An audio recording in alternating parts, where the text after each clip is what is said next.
En estas páginas, Neville te guiará a través de los principios fundamentales de la resurrección interior, no como un evento milagroso y lejano, sino como una realidad que puedes experimentar en tu propia vida.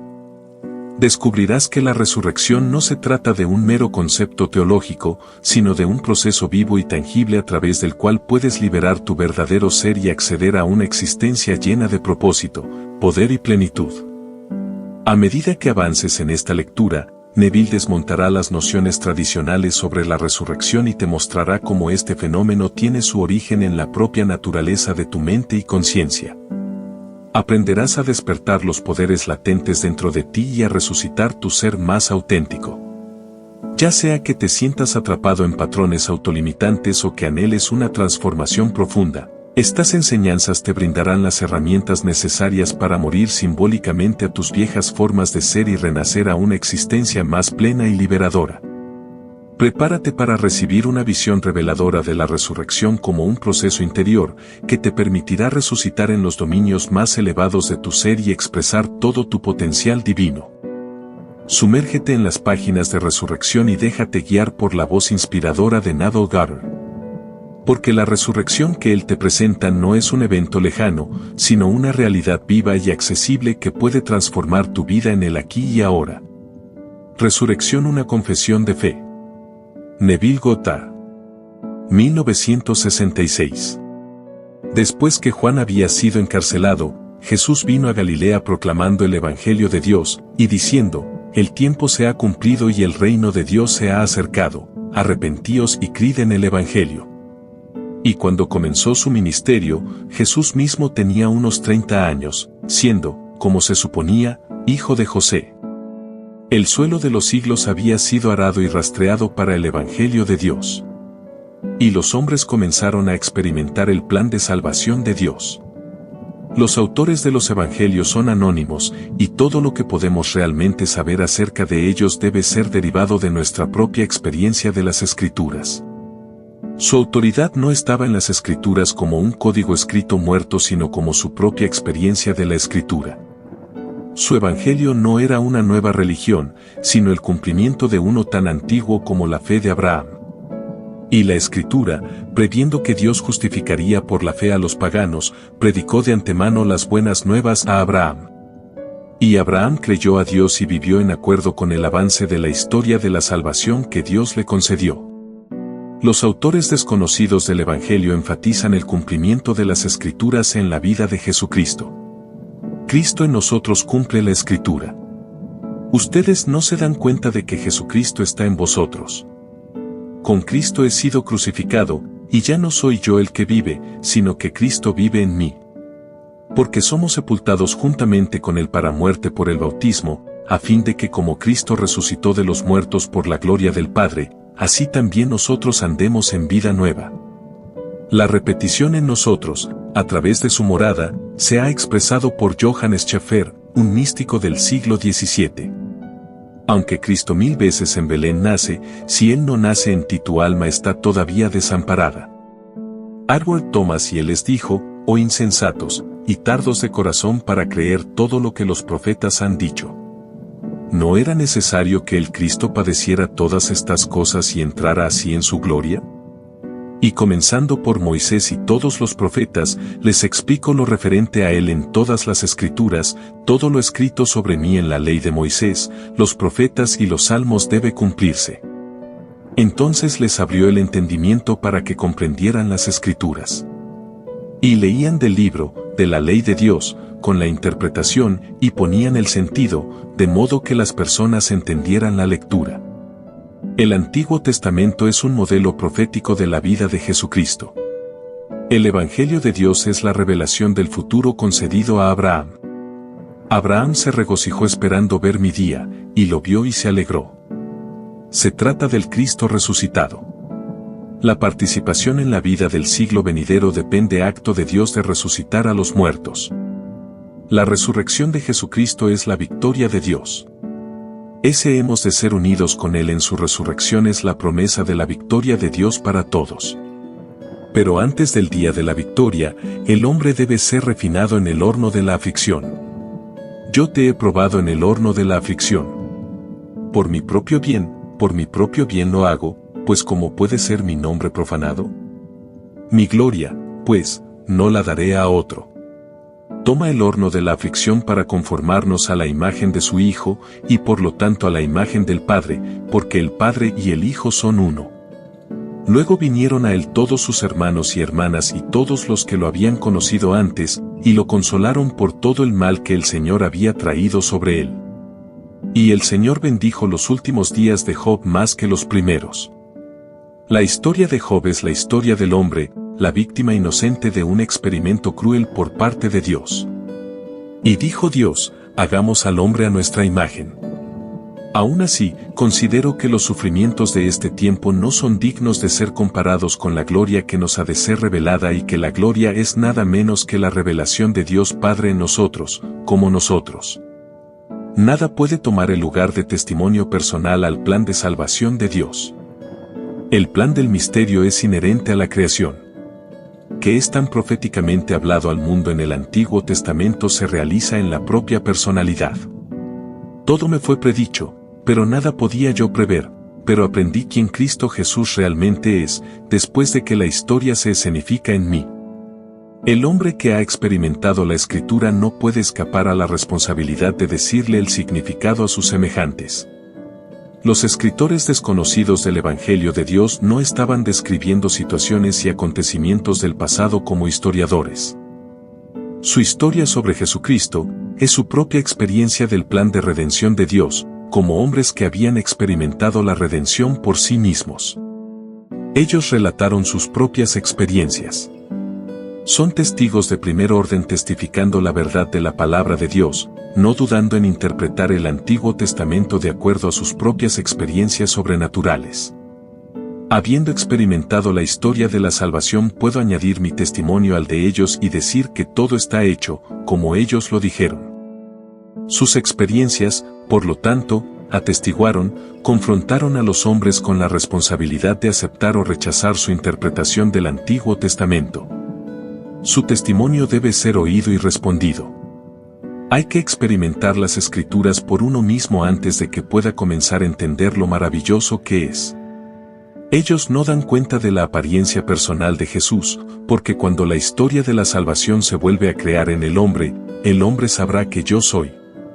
Pero el que se une al Señor es un espíritu con Él, el cual, aunque existía en forma de Dios, no consideró el ser igual a Dios como algo a que aferrarse, sino que se despojó a sí mismo tomando forma de siervo, haciéndose semejante a los hombres. Y hallándose en forma de hombre, se humilló a sí mismo, haciéndose obediente hasta la muerte, y muerte de cruz. Él abdicó su forma divina y asumió la forma de un esclavo. Él no se limitó a disfrazarse como un esclavo, sino que se convirtió en uno, sujeto a todas las debilidades y limitaciones humanas.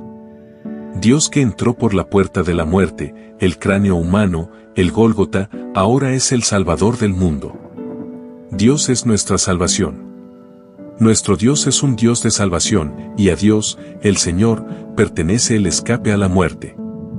A menos que yo muera no puedes vivir, pero si yo muero me levantaré de nuevo y tú estarás conmigo. Jerusalén de Guillermo Blake, capítulo 4, Plate 96. El grano de trigo se expone el misterio de la vida a través de la muerte. A menos que un grano de trigo caiga en la tierra y muera, se queda solo, pero si muere, da mucho fruto. Este es el secreto del plan de Dios de salvación. Dios logra su propósito por la autolimitación, por contracción para poder expandirse. Dios mismo entra por la puerta de la muerte, mi cráneo, y yace en la tumba conmigo. Y con el perdón de William Blake, cualquier cosa que se me haga, no lo puedo saber, y si me lo preguntan voy a jurar que es así. Si es bueno o malo a nadie hay que culpar, solo Dios puede tomar el orgullo, solo Dios la vergüenza. Y estoy seguro de que quien comenzó la buena obra en mí la completará y perfeccionará hasta el día de Cristo Jesús. Cuando la imagen del ingénito se forma en mí, entonces el que estuvo por tanto tiempo firmemente aferrado a mí, se suelta y yo soy él. Nadie ha subido al cielo, sino el que descendió del cielo, el Hijo del Hombre. Dios mismo voluntariamente descendió a su tumba Gólgota, mi cráneo. Yo pongo mi vida, que para volverla a tomar. Nadie me la quita, sino que yo la pongo de mi propia voluntad. Porque tu esposo es tu Hacedor, el Señor de los ejércitos es su nombre, y tu Redentor es el Santo de Israel, que se llama Dios de toda la tierra. Y él se unirá a su mujer y se convierten en una sola carne. Porque el que se une al Señor es un espíritu con él. Lo que Dios ha unido, no lo separe el hombre. El hombre es la emanación de Dios, sin embargo, su esposa hasta que el sueño de la muerte haya pasado. Despierta. ¿Por qué duermes, Señor? Levántate. No nos rechaces para siempre. Cuando despierta, yo soy.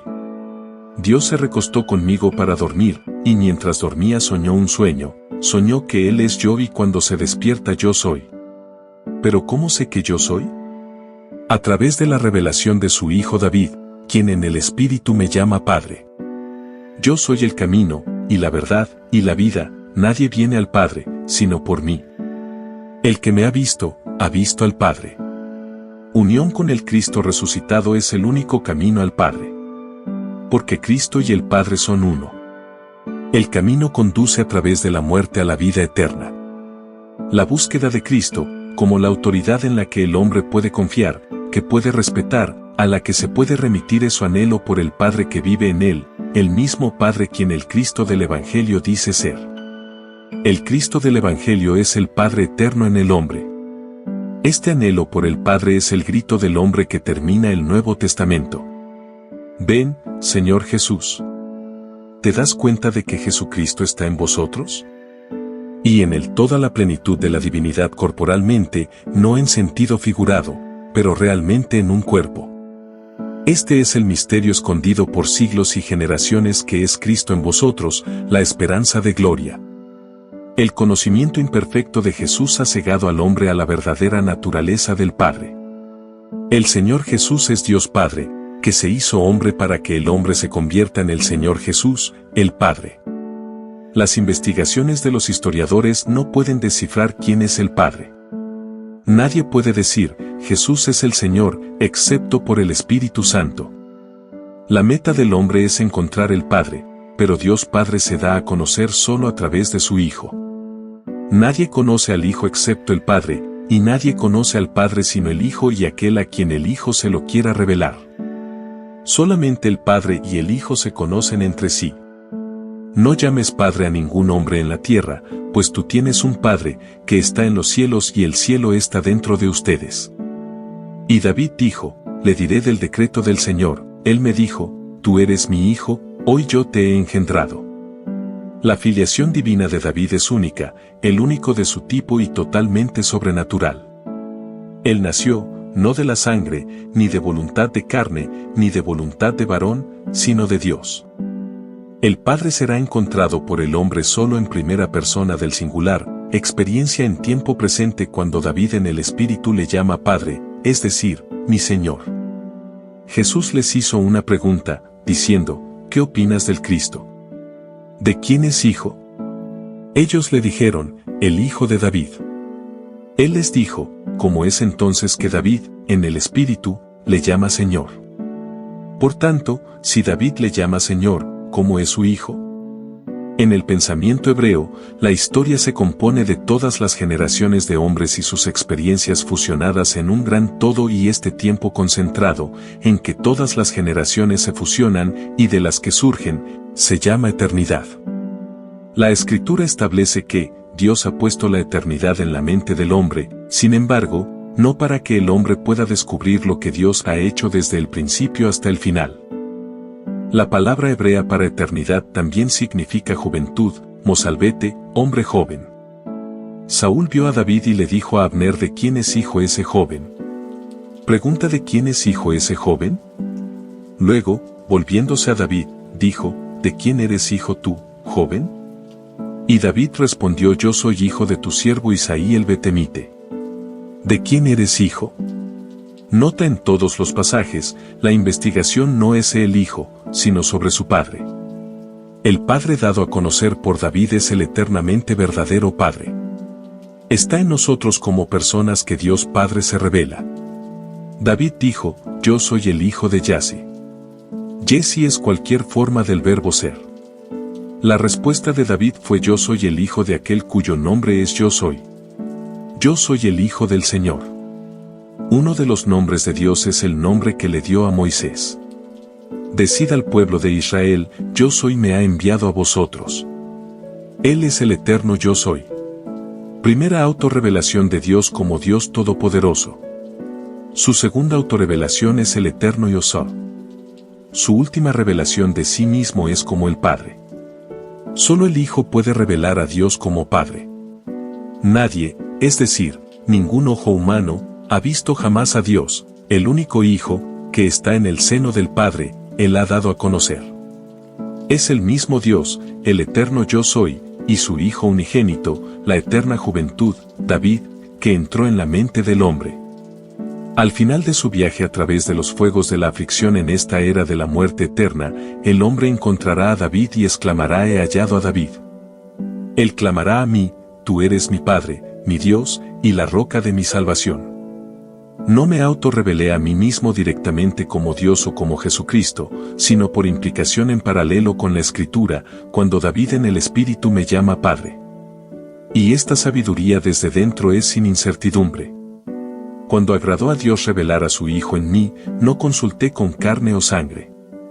El hombre en quien el Hijo de Dios aparece, encuentra difícil convencer a otros de la realidad de la revelación, ya que estas experiencias sobrenaturales de la Escritura tienen lugar en un ámbito de acción demasiado alejado de nuestra experiencia común. Todo el drama pertenece a un mundo mucho más real y vital que en el que el intelecto habita para la imaginación histórica para entenderlo. ¿O podría yo decirles a vosotros y seguramente lo creerían? ¿O podría yo solo decir lo que he visto? ¿Cómo debo decirlo o cómo pueden vosotros recibirlo? ¿Cómo? Hasta que Él les lleve a donde he estado. Myers. Esta entrada en la relación Padre-Hijo es verdaderamente por la gracia de Dios. Porque tanto amó Dios al mundo que dio a su Hijo unigénito. Era el eterno plan de Dios, entregarse al hombre. Y es el Hijo, llamándolo Padre, que le asegura que Él realmente es el Padre. Cuando David en el Espíritu le llama Padre, Él no pierde su individualidad distintiva o dejar de ser el mismo que era antes, pero ese ser ahora sí incluye un ser mucho más grandioso aún, y este, no es otro que Jesucristo, a quien David en el Espíritu llamó Señor. El hombre es heredero de una promesa y una presencia. Abraham, habiendo esperado con paciencia, alcanzó la promesa. La gracia es la expresión final del amor de Dios en acción, la que el hombre experimentará cuando el Hijo se revela en él y que a su vez se revela al hombre como el Padre. La autoridad en la que subyace la historia de Jesucristo es doblemente testigo, el testimonio interno del Padre y el testimonio externo de la Escritura. Dios mismo vino y viene en la historia humana en la persona del Jesús encarnado en nosotros. Esto se confirma por los signos que serán experimentados por el hombre como fue predicho en las Escrituras. El Padre que mora en mí, Él hace las obras. Cree que estoy en el Padre y el Padre en mí, o bien creer por el bien de las obras en sí mismas.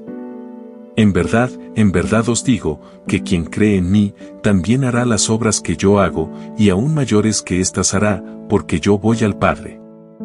Yo vine del Padre y he venido al mundo, de nuevo, estoy dejando el mundo y voy al Padre. Yo y el Padre somos uno. La visión de Dios se concede a aquellos que han tenido la revelación del Padre en la vida del Jesús encarnado en ellos, cuando el Hijo unigénito David los llama Padre. Solamente cuando los signos se convierten en nuestra experiencia es el propósito de Dios y por lo tanto, el propósito el de la Escritura, cumplido en nosotros. La Escritura debe cumplirse en mí, por cuanto lo que está escrito acerca de mí, tiene su cumplimiento. Dios se dio a sí mismo a todos nosotros, a cada uno de nosotros. Y es su único Hijo David, en el Espíritu, que nos llama Padre, quien nos asegura de que es realmente de ese modo. Así que si el Hijo te hace libre, seréis verdaderamente libre.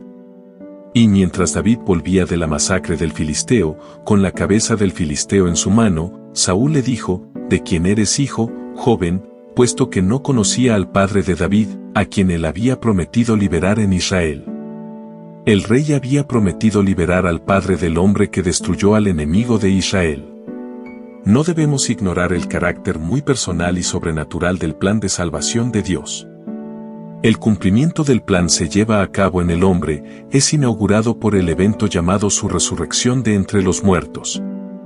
Hemos nacido de nuevo a través de la resurrección de Jesucristo de entre los muertos. Es Cristo en vosotros, tú yo soy quien resucitó. La resurrección marca el comienzo de la liberación de Jesucristo, el Padre desde el cuerpo del pecado y de la muerte, y su regreso a su cuerpo divino del amor, la divina forma humana. Este fue el propósito del Señor desde el principio, que Él establece en Cristo como un plan para la plenitud de los tiempos.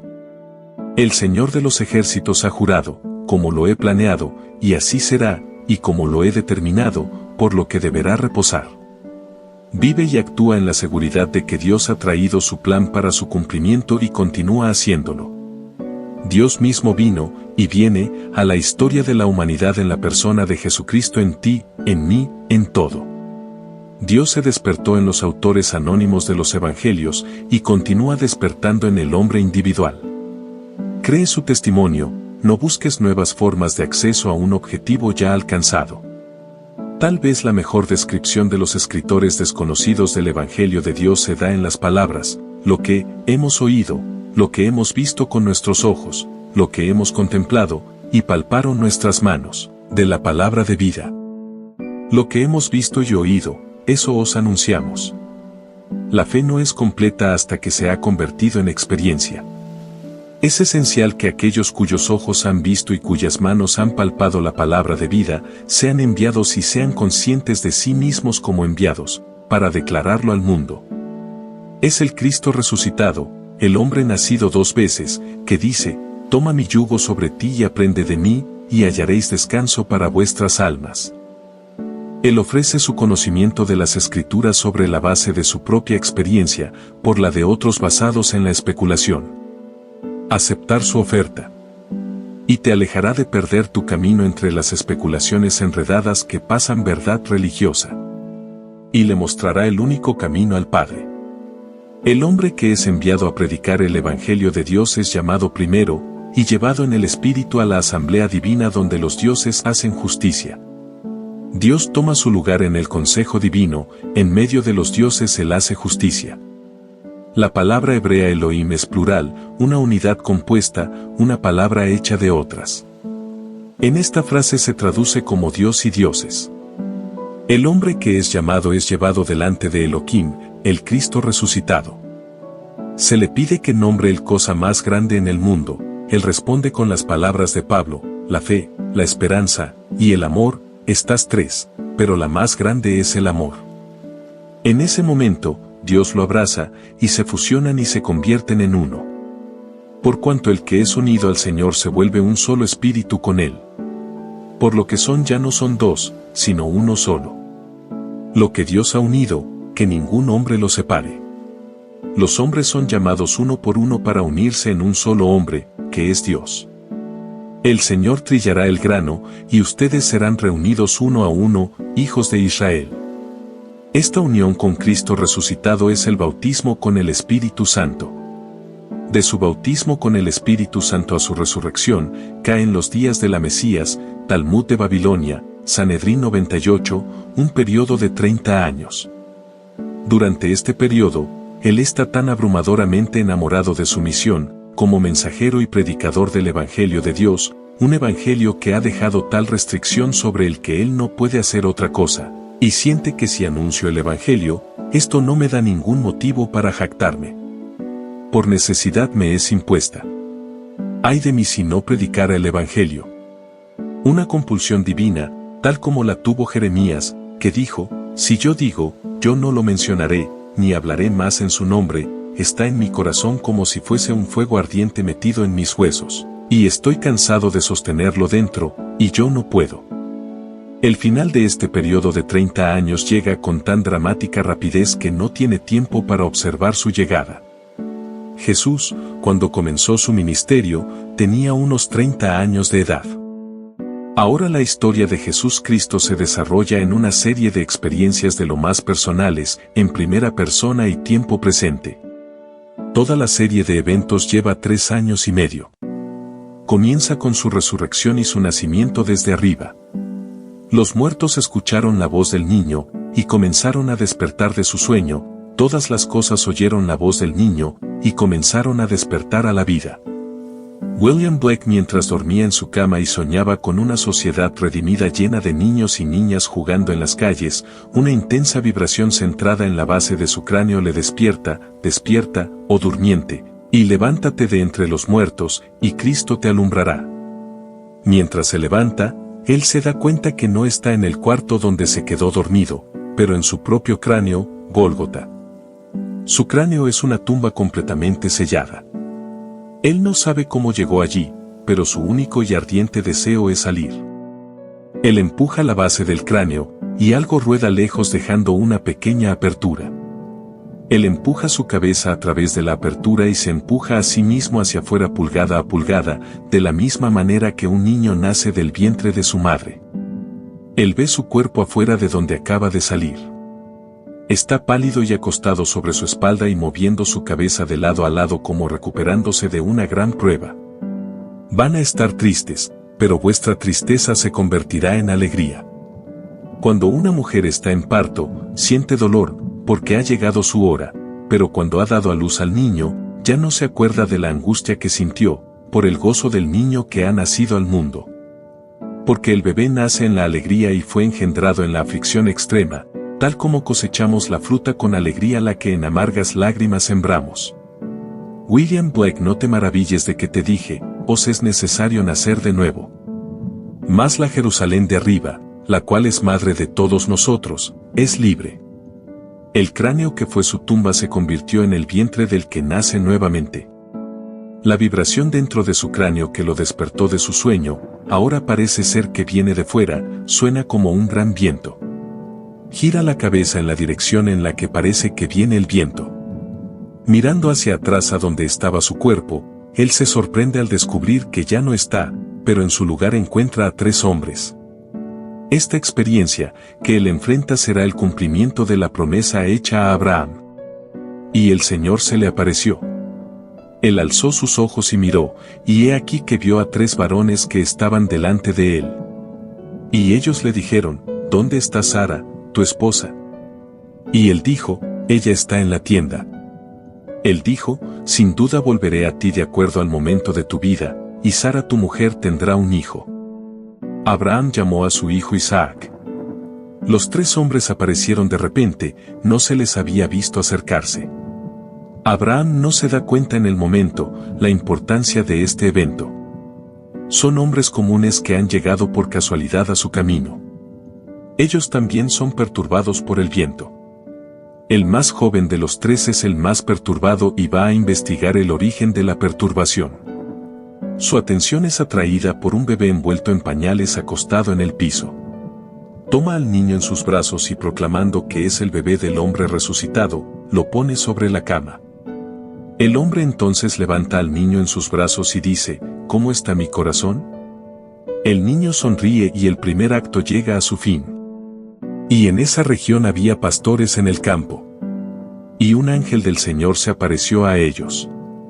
Y el ángel les dijo, no temas, porque he aquí os doy buenas nuevas de gran gozo, que serán para todos. Os ha nacido hoy, en la ciudad de David, un Salvador, que es Cristo el Señor. Y esto os servirá de señal, ustedes encontrarán un niño envuelto en pañales y acostado en un pesebre. Dios ha nacido, y es llamado el Salvador. Después de la revelación, el hombre busca en las antiguas escrituras intimaciones y presagios de su experiencia sobrenatural, y al encontrarlas allí sabe que, todo me fue predicho, la nada, yo podía prever, pero aprendí cómo sonaría el viento después estas cosas deben ser.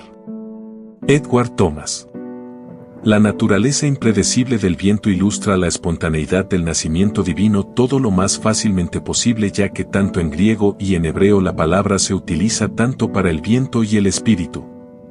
El plan del Señor se describe en el Antiguo Testamento, pero no puede realmente ser conocido hasta después de que haya sido experimentado por el individuo. Dios ha hablado, y lo que ha predicho está escrito allí para que todos lo entiendan.